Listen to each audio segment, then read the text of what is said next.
I really feel pleasure to be here among you. And first of all, I would like to thank Fusion Book Club for giving me this golden opportunity. I know the fact that teaching in class and speaking on dais are totally different phenomena. That's why podium is here. Because without podium there may be possibility of falling down, right? So I hope that podium is sport to all the speakers. I also congratulate this young and dynamic team which comprises research scholars who have been publishing bi-monthly newsletter Harmony and Profusion Book Club. I am very happy with the title Harmony and Profusion. Profusion means a kind of stream of ideas that goes on, that doesn't stop. And I think this is the meaning of academics. It means that we should go on. If you remember the movie Mera Naam Joker, it ends with a famous quotation, show must go on. So this happens in life also. And you know, when we look at life, life is basically a stage. And we all are players. We come and go, and we are heard no more. Our action speaks about us. And this is very much true about the writer today, whom not only I, but all of us have been studying since childhood. Before coming to you, I was sitting with one of the non-teaching staff of this university, and I was sharing with him about today's agenda. He also shared with me that in his childhood he read a poem by Shakespeare, Blow, blow thou winter wind. And I remembered how we students used to recite this poem when we were children. So whether we talk about masters, scholars, students, children, business people, lovers, politicians, Shakespeare is the author who does not need any introduction. And he has become most popular because Shakespeare touches the chord of every aspect of humanity. And that's why when we were talking about the Profusion Book Club, I gave my consent that I would love to speak on the topic Renaissance and Shakespeare. So, well, the title of this lecture is very pregnant, very suggestive, very inviting. Renaissance, it is a French term which means rebirth, reawakening, revival. And we have been witness of this term since we joined English literature as honors students, as masters. As students of history, we also came to know about Renaissance. And in Indian context, we know about Raja Ram Mohan Rai. He is called father of Indian Renaissance in 20th century. We talk about Swami Dayanand. We talk about Vivekananda. And we find that these prophets, these reformers, brought about ideas, brought about evolution of ideas for revolution in society. And how ideas are important. So, when we talk about the term Renaissance, ideas become important. What is rebirth? In fact, we are reborn when we have new ideas. In fact, we have resurrection when we have new ideology. When we contribute to this humanity, we are reborn. So reborn or rebirth does not mean physical phenomenon. rebirth means the revival of new ideas, new interest. And this revival we find in Renaissance. Before talking about English Renaissance, it will be profitable to talk about the Renaissance which had already taken place in Italy, in Greek. In Italy, we know we have writers like Dante. We have painter like Leonardo da Vinci. We have great poet like Petrarch. We have great poet like Boccaccio. And they were already writing and they were introducing so many new ideas in art, in architecture, in literature, in philosophy. And before this Italian Renaissance, what we find? We find society was being dominated by Christian morality. Society was being guided by medieval manners, by medieval ethos. And in medieval age we find that this was the age of superstition. This was the age of feudalism. This was the age of arbitrary society, which was not being guided by what is called harmony, what is called human reason, what is called intellect. Everything was guided by a kind of set pattern of the Bible. Clergy was important, bishop was important, some arbiter was important, man was not important. I remember before the coming of Copernicus, the great scientist, there was a scientist Kepler, and he was talking about geocentrism. According to him, the center of this universe is the earth, and all the planets revolve around the earth. It was in a Renaissance we found for the first time Copernicus came and he announced that this world is heliocentric, not geocentric. Well, this world is centered in the sun. We often talk about the Hyperion God, Endymion God, when we read the poems by John Keats. So, in a Renaissance, we find for the first time that the concept in the universe was totally changed. How? Because sun became the center, and scientists, they started talking about that sun is the center and all the planets move around it. Not only this, before Italian Renaissance, we find medieval people, medieval clergies, they talk about salvation, they talk about human values from biblical point of view. Whatever they decide about sin, about suffering, about salvation, this is ultimate. In other words, the so-called arbitrary people, they believed to be contractor of society. They were supposed to be custodian of justice, and they wanted to dictate human reason before Renaissance.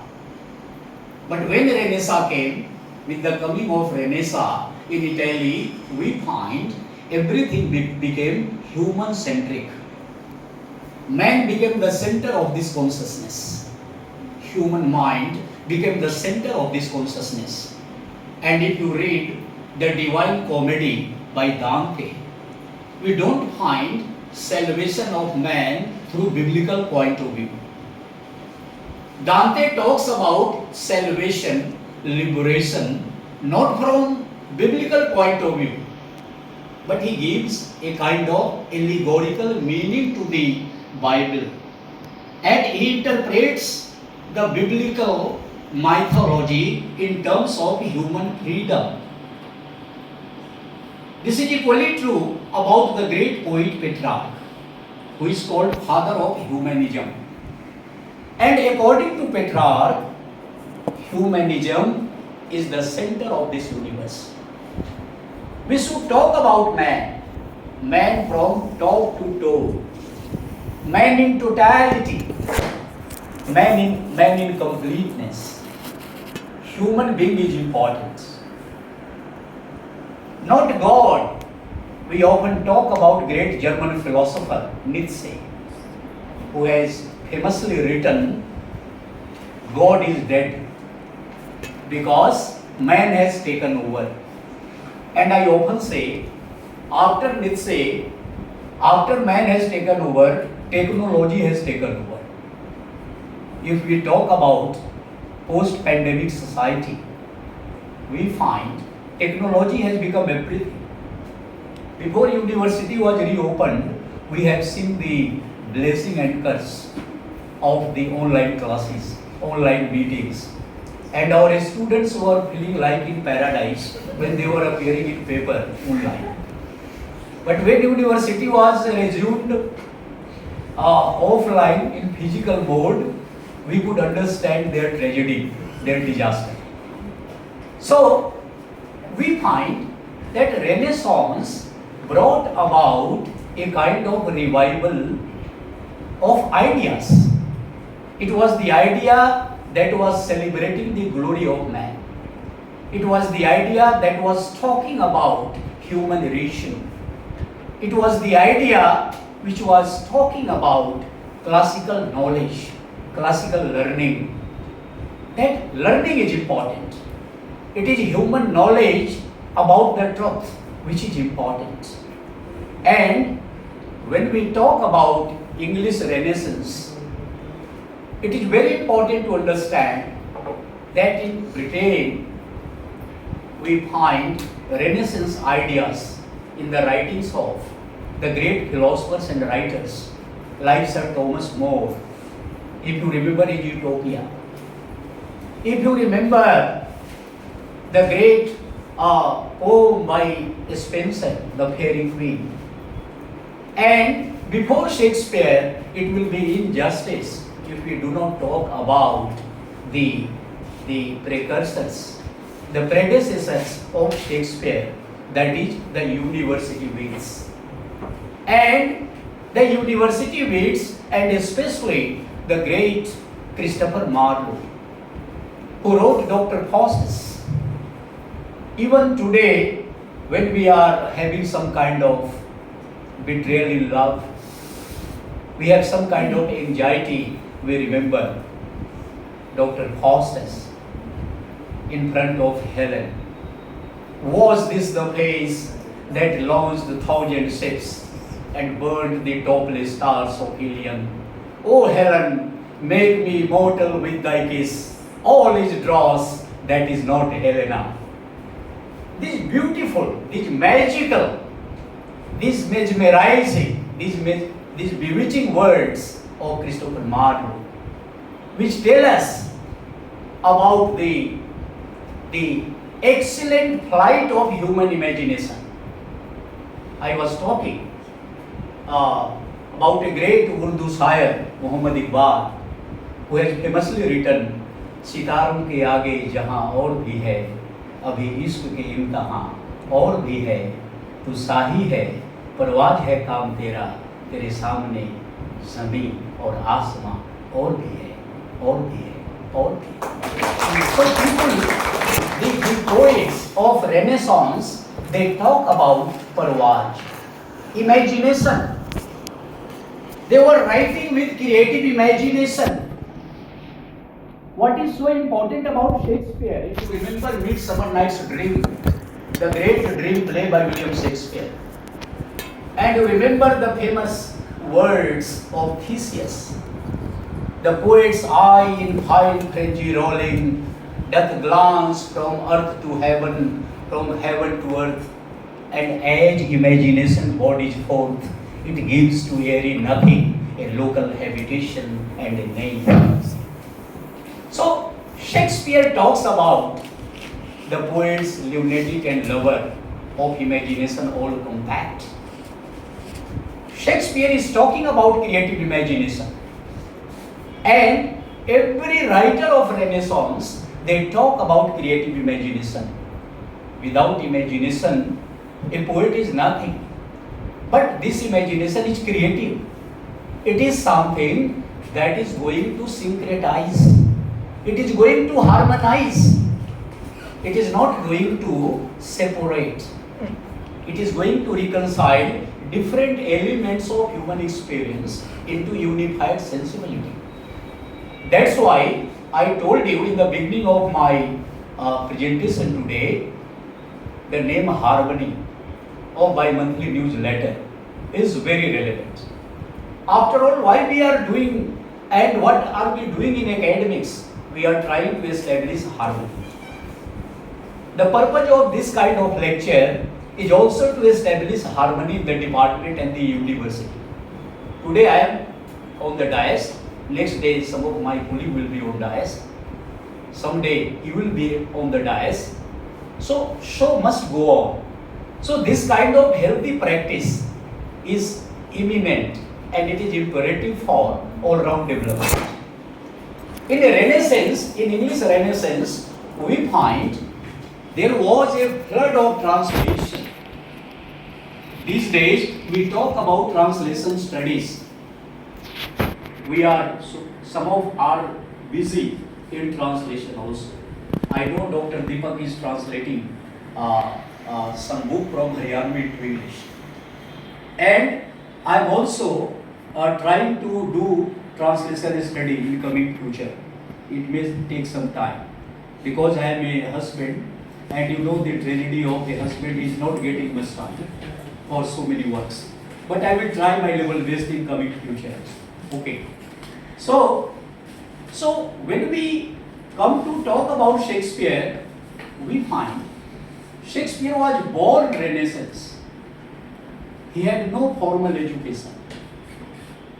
He was born like a Renaissance man, a man without formal education, a man without duplicacy, a man without artificial injection about knowledge.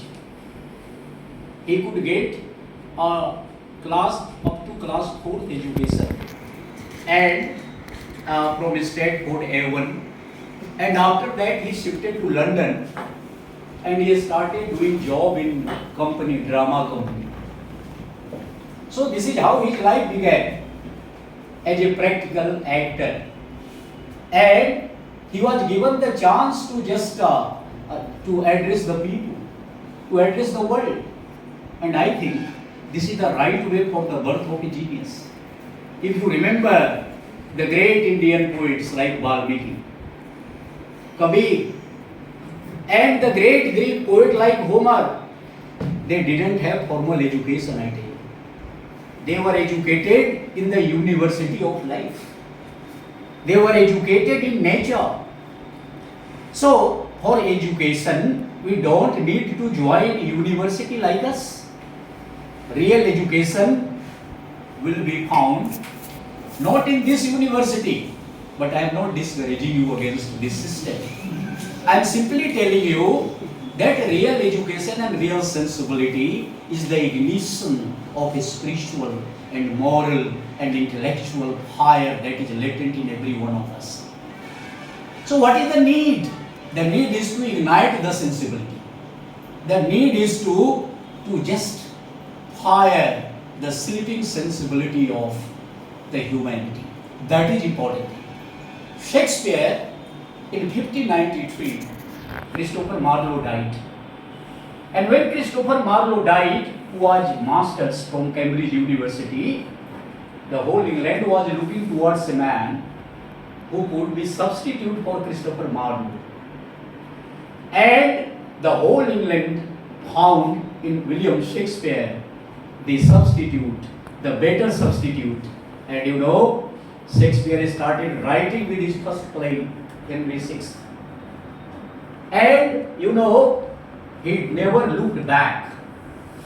After Henry VI, pledge after pledge. And you know, he didn't stop before he completed 37 plays. Not only this, in the past time, when he was free in the evening, he used to write sonnets. And we have seen How in 154 sonnets Shakespeare could write wonderful immortal lines about love and beauty. He could write immortal lines about how women can be frail, how women can deceive and break the heart of man. And he was also talking about the fair youth in his sonnets. But there was nothing autobiographical about it. It was something which Shakespeare was expressing about humanity. Shakespeare also wrote some great narrative poems like Venus and Adonis, like the Rape of Lucrece, like the Phoenix and the Turtle, the Passionate Pilgrim. So, in Shakespeare, we find the variety of Renaissance. What kind of variety of Renaissance? In Shakespeare, we find humanism. I have told you, humanism that we talk about in Renaissance age is different from the humanism we talk in Christian humanism. In Christian humanism, man is secondary, God is primary. Clergy, bishop and father, they stand midway. But in humanism in Renaissance, man is the center. There is no clergy, there is no bishop. There are no traditional people. There are no changers. In Renaissance, we find every writer is talking about the excellent, the remarkable, the endless, the immortal flight of human relation. You remember Hamlet when he talks about man. I quote, "What a piece of work is a man, in form and moving, how express and admirable, how noble in region, how infinite in faculties, in action, how like an angel, in apprehension, how like a god, the beauty of the world, the paragon of animals." Shakespeare glorifies man, and he says, man is the center. If you remember Macbeth, Macbeth is simply a symbol, I tell you. Every protagonist of Shakespeare is synonymous with the best creation. He is synonymous with God. The way Macbeth is penetrating the human psychology. You remember the murder scene when he is going to murder Duncan. And before murdering Duncan, Shakespeare brings about the illusion of reality. Macbeth says, "Is this the dagger which I see before me?" So this kind of thing.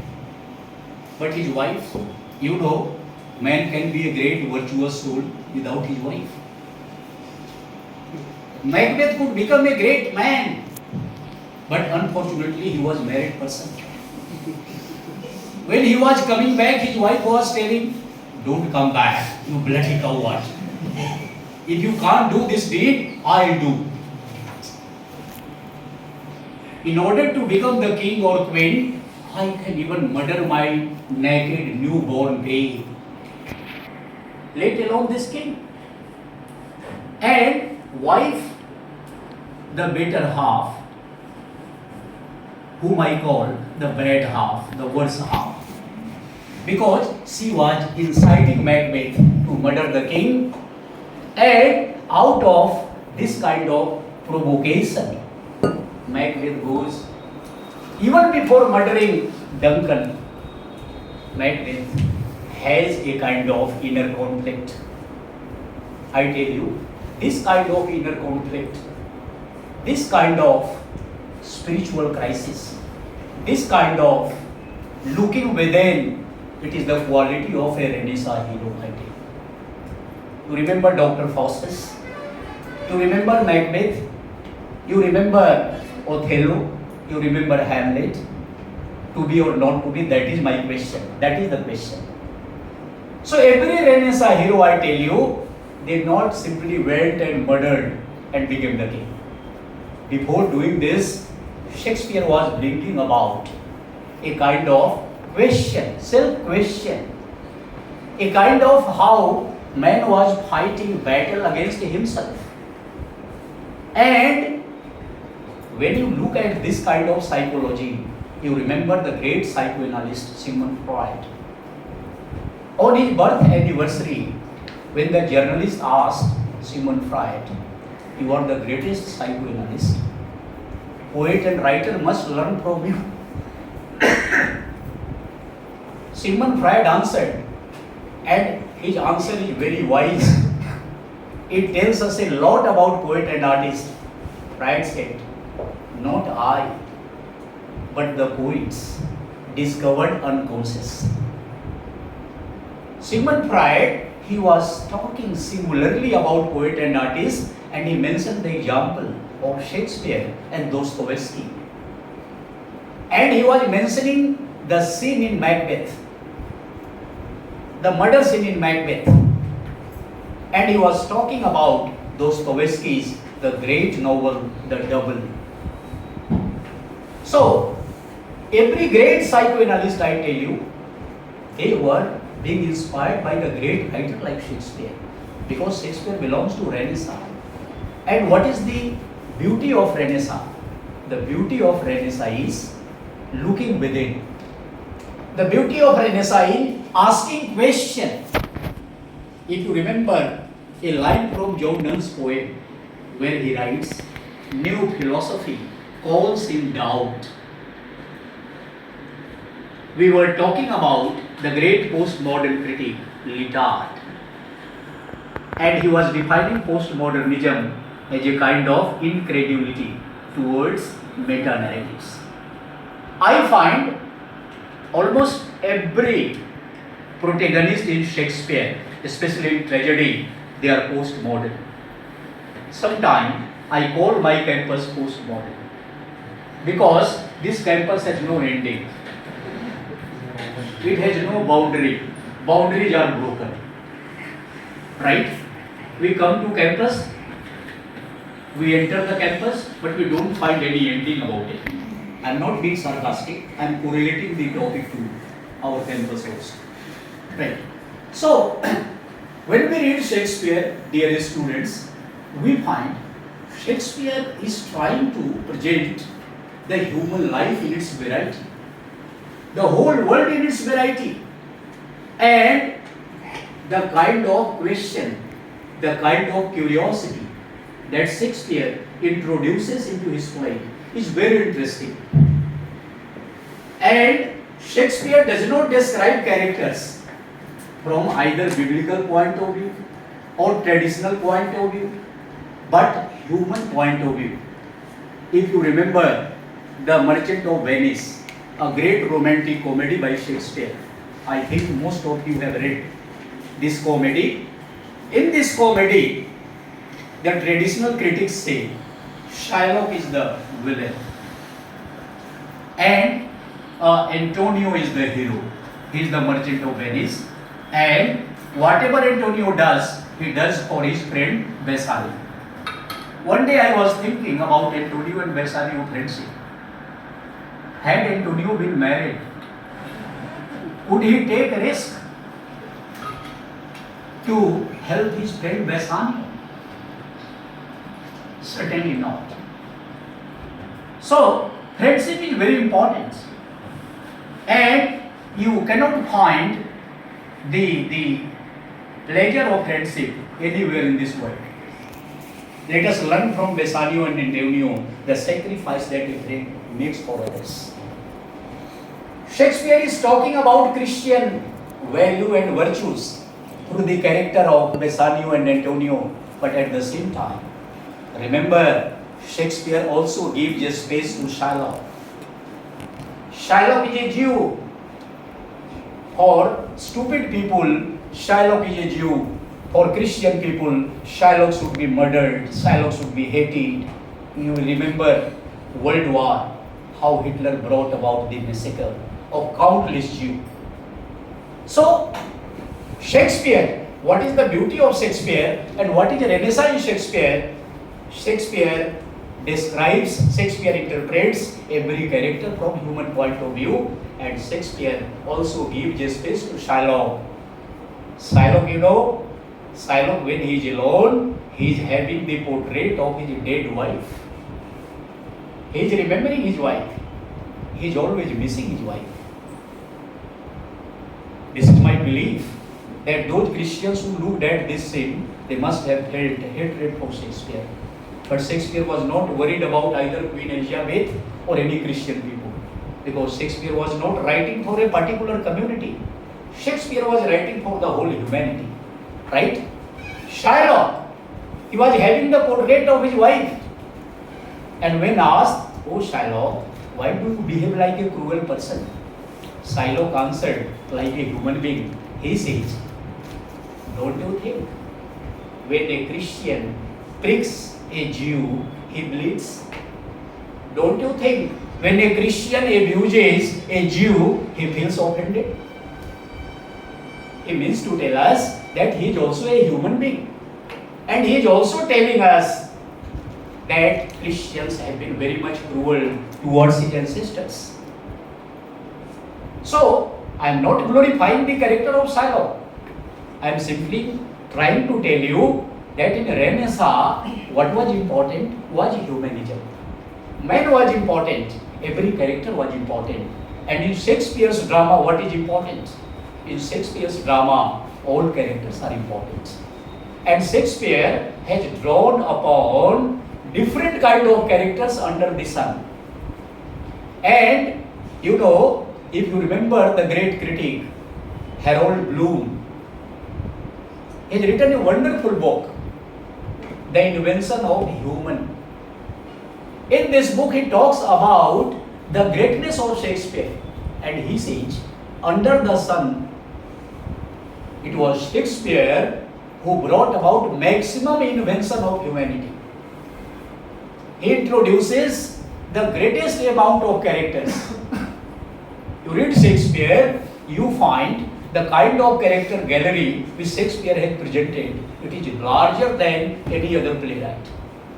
The variety, Dr. Johnson has pointed out variety in Shakespeare, and he is very true. So, Shakespeare has variety. Shakespeare does not write like a flat writer. He is a round writer. He is a versatile writer. What John Keats has written, negative capability about Shakespeare. Shakespeare is like a chameleon, like a gimlet. He changes color. All characters have different kind of voices, different kind of identity, different kind of space. This is the beauty of Renaissance. And why not? In Renaissance, in 1611, as we know, there was a publication of New Testament. The Bible was translated into English in 1611. And we have great translation in Renaissance, Iliad and Odyssey by George Chapman. John Keats has also written a poem on my first looking into Chapman's Homer. We must read this poem. So we find in the Renaissance, we find how ideas came. Where did ideas came? Ideas did not come from vacuum. Ideas came from translation. Imagine the Bible which was not translated before Renaissance. Imagine Homer who was not translated before Renaissance. So, translation was also a very important part of Renaissance. Not only this, we were attending the lecture of Professor Niva Singh last month, and she was talking about a great event in 1588, a Spanish Armada. A Spanish Armada, it was defeated by the British naval force. And Queen Elizabeth should be credited for this. It was the rise of nationalism. And if you remember, one of the university vet, John Lilly, who is also pronounced like John Liley sometime, who says the only God is the English God. He was talking about nationalism. And that time, that time England was going to dominate the whole world. In 16th century, if you remember, in the end of 16th century, in the beginning of 17th century, when East India Company, a few people came to India during the rule of Jahangir. You remember, that time England was known for navigation, discovery, voyages, and it was trying to dominate the whole world. So in Renaissance, we also find this kind of idea. If you remember the play The Tempest by Shakespeare, the last play. In The Tempest, Shakespeare talks about how through Prospero, how they enter a different kind of world. Fairyland, the land of Sycorax, the land of Caliban, the land of fairies, and how they are going to educate the people there. How they taught them English. I am not advocating the advantage of colonialism. My point is, education is very important. There can be different drawbacks of British rule in India. But why Raja Ram Mohan Rai? Why Satyendranath Tagore? Why so many people? Of Bengal, that time which was capital, Calcutta was capital of India. Why they went to England and got modern education? Modern education is very important. By modern education, I don't mean English education only. By modern education, I mean the education which makes us intellectual, which asks us to ask question, to question the authority. And if you remember Shakespeare's history plays, especially I am fan of the play Henry IV. You remember the character of Falstaff. About Falstaff, we can understand Falstaff by remembering the Indian character Kumbhakaran from Ramayana. And we can also understand him by understanding the great Indian philosopher Charvak, who wrote Rinam Kritva Gritam Pive Yavat Jivet Sukhim Jive. Eat, drink and be merry. This is my principle of life. How you mauj karo. You remember in Henry IV, there is a very interesting scene. Henry IV and Hotspur, they are two opposite groups. They are fighting battle. In the battlefield, battle is going on.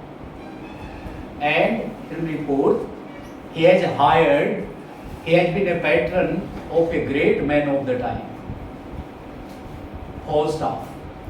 Falstaff was known for intelligence. Falstaff was known for a heavy body. He was known for agility of mind. He was known for cowardice also. And he said, as long as I am alive, no enemy can harm your son, Prince Hal, because Prince Hal is my friend. Battle was going on. In the battlefield, Prince Hal was injured. And what Falstaff was doing? Falstaff was drinking wine. Just on this side of the battlefield, he was having some good friends. He was having some good time. I find some small power students behave like Falstaff. They just have some good time in second wife, right? They have some refreshment sometime. So okay, fine. But when duty demands, don't go there. Duty is more important. So through Falstaff, I tell you, Falstaff, he was on the side of the battlefield, just outside the battlefield. He had already committed to Henry IV that I will save your son Prince Hal. He was taking wine. He was having good time with his friends. And when Henry IV chided him, "Oh Falstaff, I'll punish you." Falstaff said, "Okay, you punish me, but I have committed no crime." He says, "Why? You promised that you would save my son Prince Hal, who is injured, and you are drinking wine and you have committed no crime." Falstaff says, the best part of valor is discretion. Valor means heroism. Without intelligence, nobody can be a warrior. Your son is, of course, the prince, but he is an idiot. He doesn't have common sense. I am not born to die for no cause, because I want to enjoy life. And I went to battlefield and I found that he was injured. I also pretended to die. Otherwise, I would be killed. So I saved my life. So life is more important for me than fighting battle for no cause. And it is whole staff. It is very good information to you that through Falstaff, Shakespeare introduces language. What language means? If you remember the great book by William Emerson, 7 Types of Ambiguity. Falstaff uses one word, quote unquote, counterfeit.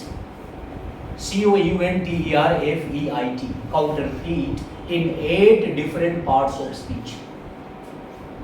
I have never found, you will never find any writer, any playwright who has made such a wonderful experiment of using one word in 8 different parts of speech.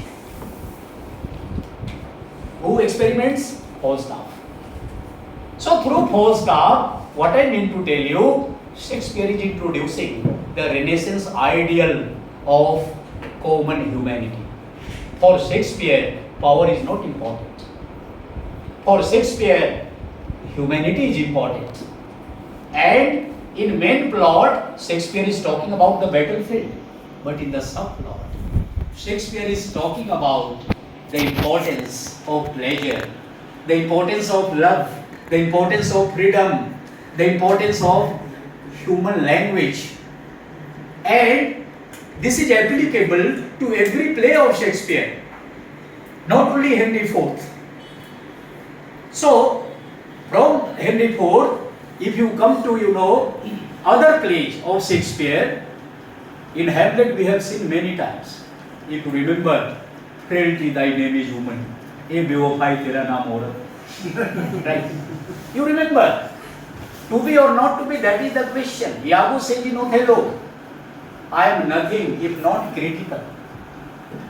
So, Shakespeare is always introducing question in his drama. And through question, through dialogue, through a kind of wonderful poetry, in Renaissance, we find Renaissance was the age of wonderful poetry, wonderful versification, wonderful poetic language. Before Renaissance, after Renaissance, I never found poem so pregnant with ideas. Blank verse was introduced for the first time. Shakespeare, the way he introduces humor into poem, the way Shakespeare introduces pun, metaphor, hyperbole, paradox. You look at the opening of Macbeth. Here is howl is fair, hover through the filthy air. You remember the last words of Macbeth? Life is a tale told by an idiot, full of sound and fury, signifying nothing.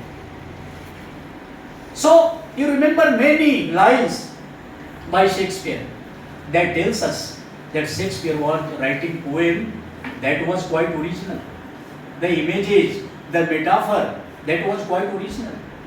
If you remember John Dryden of dramatic poesy, where he compares, Dryden was a great neoclassical critic, but when he is comparing Shakespeare with Ben Jonson, Dryden says, when Shakespeare writes, he writes without effort. When Ben Jonson writes, he writes with effort. When Shakespeare describes anything, you not only look at, you feel it too. Dryden also admires Shakespeare. And Ben Jonson, I tell you, who was the greatest enemy of Shakespeare when Shakespeare was alive. He was the greatest rival of Shakespeare when Shakespeare was alive. In one of his elegy he wrote, Shakespeare had a small Latin and little Greek. Because Renaissance was known for classical learning.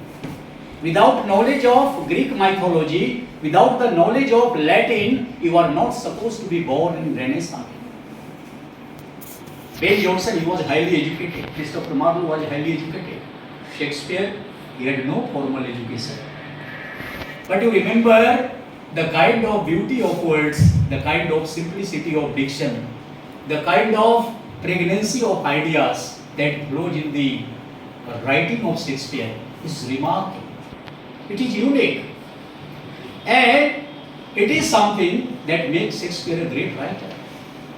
I remember a great linguist, Otto Jesperson, who talked about Shakespeare, that Shakespeare had command over 25,000 words. Shakespeare was the only writer who had command over 25,000 words. Sorry to say, one of our students introduced me. I have command over Shakespeare in drama. Sorry, not at all. I have command only over my gentility. I am a gentle student of Shakespeare. I would love to be a student of Shakespeare. I am going to be a student of Shakespeare. Right? So command is not a right word. Okay. So I have been a student of Shakespeare, and through my study on Shakespeare, when this topic was decided, I could revise some books which I want to share with you. The Invention of Human by Harold Bloom, A.C. Bradley's Shakespearean Tragedy, L.C. Knight, How Many Children Had Lady Macbeth, The Wheel of Fire by G. Wilson Knight, Dr. Johnson, Preface to Shakespeare, and so many books. So many books I could just revise to interact with you, because I understand talking to young scholar is very dangerous, very risky. I don't know what question they will ask. They are full of ideas. So when I correlate Shakespeare with Renaissance, I find Renaissance would be complete without talking about Shakespeare. It is Shakespeare who gives meaning to Renaissance. And if you look at Advanced Learner Oxford Dictionary, you find hundreds of words which Shakespeare coined and introduced. I remember from As You Like It, you remember the quotation of Jacques. The Jack is whose age all the world is a stage, all the men and women are players. He talks about 7 ages. And the last age, in the last age, what happens? Sage teeth, sage eyes, sage taste, sage everything. S-A-N-A, S-A-N, same word, it was coined by Shakespeare. You look into Oxford Dictionary, you will find it. So many words Shakespeare introduced, coined for the first time. So, this is true about a genius. I remember Lewis, the great writer of history of English literature, who wrote, Shakespeare had nothing but natural genius and daily experience of the stage. Ben Jonson, when Shakespeare died, I was reading somewhere, the Shakespeare died of heavy drink with Ben Jonson. And when he died, the same Ben Jonson, who was being critical of Shakespeare, he wrote one of the greatest elegy on Shakespeare. And he begins the elegy, the soul of the age, the applause, the delight, the wonder of the stage. He was not a poet of one age, but for all ages and times. Nature herself was proud of his designs and enjoyed to wear the dressings of his lines. Same Ben Jonson, he becomes the fan of Shakespeare when Shakespeare left us. Shakespeare talks about liberal humanism. You remember The Tempest, the character of Gonzalo. How Gonzalo proves a very faithful, noble man to Prospero. What Prospero does? Prospero behaves like a liberal humanist. He has gone to the island and he has educated the fairies, the spirits, he taught them, And you know, when Miranda fell in love with Ferdinand, and Prospero was sure about their love. He was sure their love would be translated into marriage. But he did not bring about their marriage instantly. He brought about in the end of the play a social gathering, a kind of, social, watching, social witness that marriage should not be taken place hastily. Marriage needs to be cemented by society. And marriage took place when God and Goddess were having dance. It was something like carnivalesque, which Bhaktin talks about.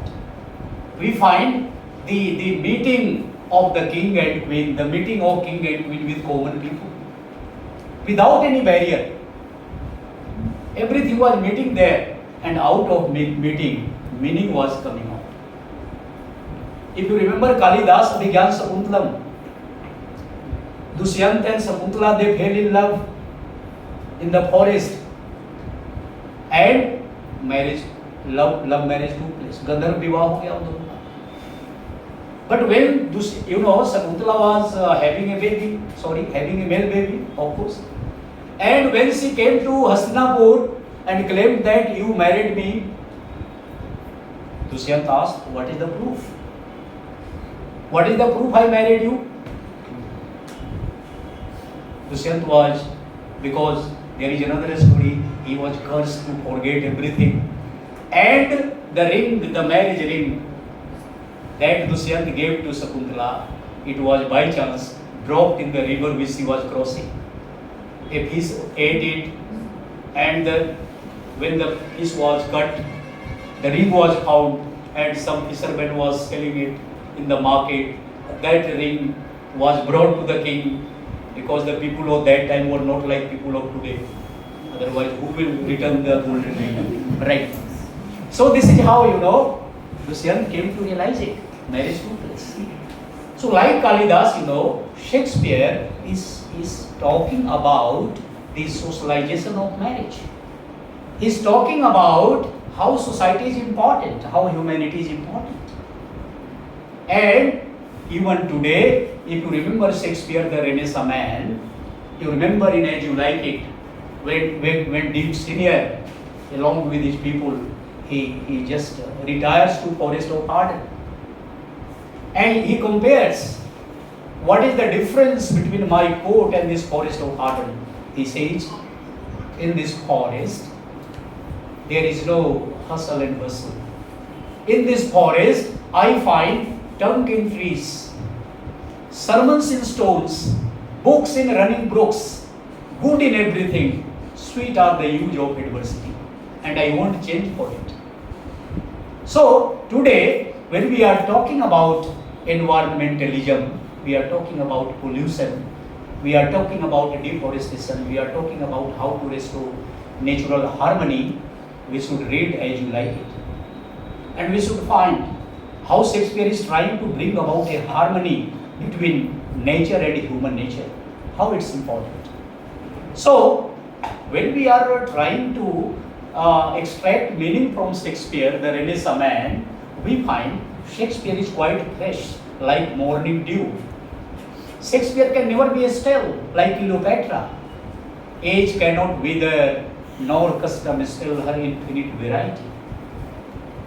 So like Cleopatra, Shakespeare is fresh, evergreen, and like Julius Caesar. When people were carrying his dead body, what Marcus Antony writes about Julius Caesar, his life was gentle.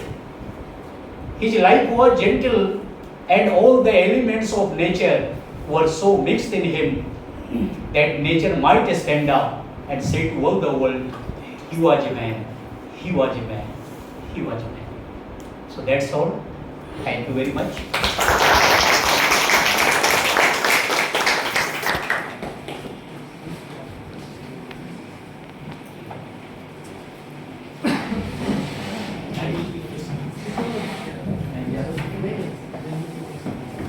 Thank you, sir, for your distinguished lecture on Renaissance and Shakespeare. It was mind-blowing and thought-provoking lecture with which I am sure all the students and our research scholars have been benefited. And of course, there would be some questions in their mind. So I invite them for the question answer session. Question or observation also. Question and observation session. All are invited. So please come, sir. If there is question, He can respond to that.